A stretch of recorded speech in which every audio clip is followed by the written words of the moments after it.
Hey, remote learners, a few things to go over before we get into Chapter 1. Just wanted to show you on our class page, now Chapter 1 is available. See over here on the right, you can pull up the PowerPoint, which I have here, and our Quizlet for before the exam, that'll be helpful. And then the Chapter 1 note guide is this right here. So, what I would have pulled up is this document. And if you want to have the PowerPoint pulled up, you can. Otherwise, I will have it pulled up talking over it, and I'll reference back to our note guide. A couple things about the note guide. Anything that is underlined, so the first one, accounting, that is going to be a long definition that you'll type in there. So when you're listening to my PowerPoint presentation, you have the benefit of pausing because all these definitions will be in the PowerPoint, or you can use your textbook and get those in there.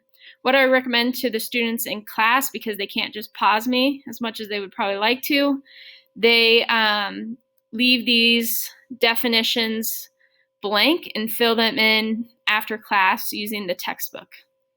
Okay, so that is that. So we are going to get started in Chapter 1. So the Chapter 1-1, the chapter is broken up into 3 different sections.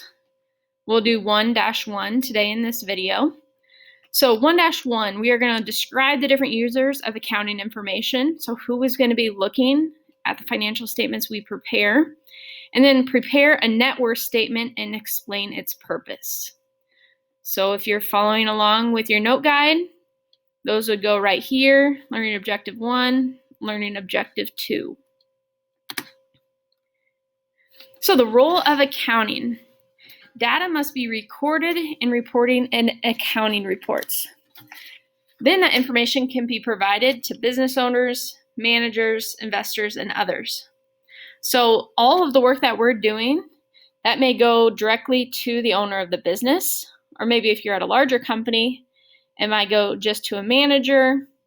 But what we were looking at in our assignment, that was the financial analysis, that was potential investors looking at those financial statements. So that would be this piece of it, the investors. And then any other people who might be interested in those numbers in order to make business decisions.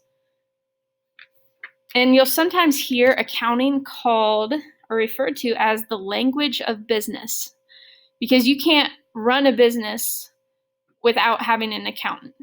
The numbers have to be organized and easily accessible in order to make business decisions. So that is why you might hear accounting referred to as the language of business. So here are some definitions here. So if you want to pause right now, you could record these in your guided notes, or if you want to do them in your book, either way is just fine. But accounting involves analyzing and interpreting a business's daily actions to determine if the business is making a profit and a plan for the future. So those numbers can be used to make decisions maybe about how much to price an item for, or they might look at the accounting in order to determine if a marketing campaign is working. Maybe there's a social media marketing campaign and they want an accountant to look through and determine how many sales were generated from that marketing campaign. So a lot of different people are affected across the company that are affected by these numbers. So an accounting system, that is a planned process designed to compile financial data and summarize the results in accounting records and reports. Every company is going to have a different accounting system. Maybe some companies have 10 people in the payroll accounting. Maybe some companies have just one. A lot of companies will have just one controller, which we learned about, that oversees everyone's, but they might have 15 internal accountants. It just really depends on the accounting system, the size of the company, and how much work really needs to be done. And that is a planned process that would vary from company to company. But the ultimate goal is this last bullet point here, which is financial statements. That's what we are looking at in our corporation financial analysis. Financial statements are used by the business in order to make good business decisions. So business owners use financial statements in order to make decisions. Maybe a company needs to make tough decisions like laying off, or maybe a company needs to maybe hire more. Maybe a certain department is making a lot of money. They need to maybe hire more employees in order to make that department even more successful. So financial statements can tell a lot about a company, and that is the ultimate report, the ultimate goal that we are going to be striving for this semester, is creating those financial statements. What we're going to be looking at today is looking at accounting in personal life. So yes, companies have long financial statements, income statement, balance sheet that we looked at, but accounting in personal life, you are affected every day by accounting, whether you know it or not. One thing we're going to look at today is a net worth statement. A net worth statement tells someone essentially the value or the ability for a person to get a loan at a specific date and time. So it is, if you think of a net worth statement, it's like how much money does that person have to their name?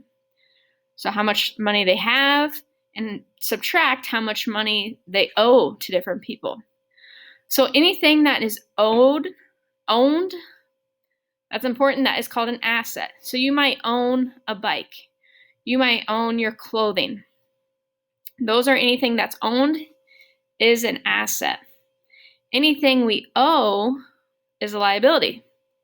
So you may owe your parents $50. You may owe your friends $10. Maybe some of you have a car loan. You owe a car company. Those are called liabilities, anything you owe. So the difference between assets and liabilities is called their personal net worth. Personal net worth is when we're talking about accounting in personal life. A business would call net worth equity. So for it's personal, then that's personal net worth. If it's talking about a business, that is called equity. So here is an example of a personal net worth statement for an individual. Another way you might use accounting in your personal life might be if you're making a budget. So that's on the bottom of our first page of our note guide. Making a budget is one pretty simple way that you use accounting in your personal life. So here is an example of a personal net worth statement. So you take total assets. She owns a class ring for $250 and she has $2,000 in her savings account. Cash, or any form of cash, whether that's in a savings account, a checking account, or just cash, that is an asset. You own it. So total assets, $2,250.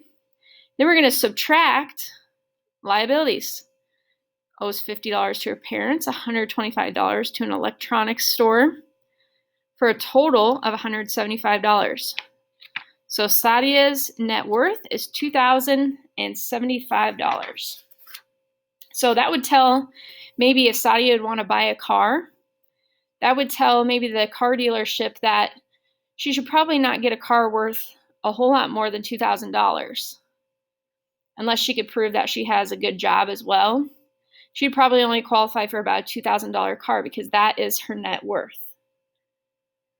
One thing that you'll notice here is some of these lines, and we'll talk about this when we go through our first problem together. But this double underline here is important. That shows that that is a total amount and that this document or this statement is complete. So that's on your note guide as well. So something to note, the double underline, I can look at this statement and I know, okay, that number has been verified, checked with a calculator, and this document is complete. Shows you here, total assets minus total liabilities gives us our net worth. Last slide here, talking about ethics in business. This is a attention staff, there's a pair deck. Ethics in business is a pretty big deal right now. There's been a lot of scandals that you've maybe seen on the news, different college admission scandals, other fraudulent activity in businesses. So business ethics is a really hot topic right now. So ethics, that's just knowing the difference between right and wrong. and making decisions based on that. Business ethics is using those same right and wrong concepts and applying it to a business. So there might be some things that they aren't necessarily illegal to do, but it wouldn't really be ethical. Like in our last slide, Sadia only had a net worth of $2,000. A car dealership might really want to sell her a car, and the car might be $5,000. There's no way she could pay for that. But if they just want to make a sale, they could probably sell it to her knowing that the bank might repossess the car, take it away from her, but they still got that sale. So that would not be illegal, but it would definitely be unethical to sell Sadia a $5,000 car that she could never pay for. So why is it so important that accountants behave ethically? Because accountants are dealing with someone else's money. If you are an internal accountant, a controller, or any of those other careers that we talked about in our careers in accounting assignment, you are doing the accounting that is someone else's money. Those someone else are relying on your accounting to help them make business decisions. So you have to be ethical. So that is lesson 1-1. Complete your note guide, and then you'll be in good shape to begin our first problem.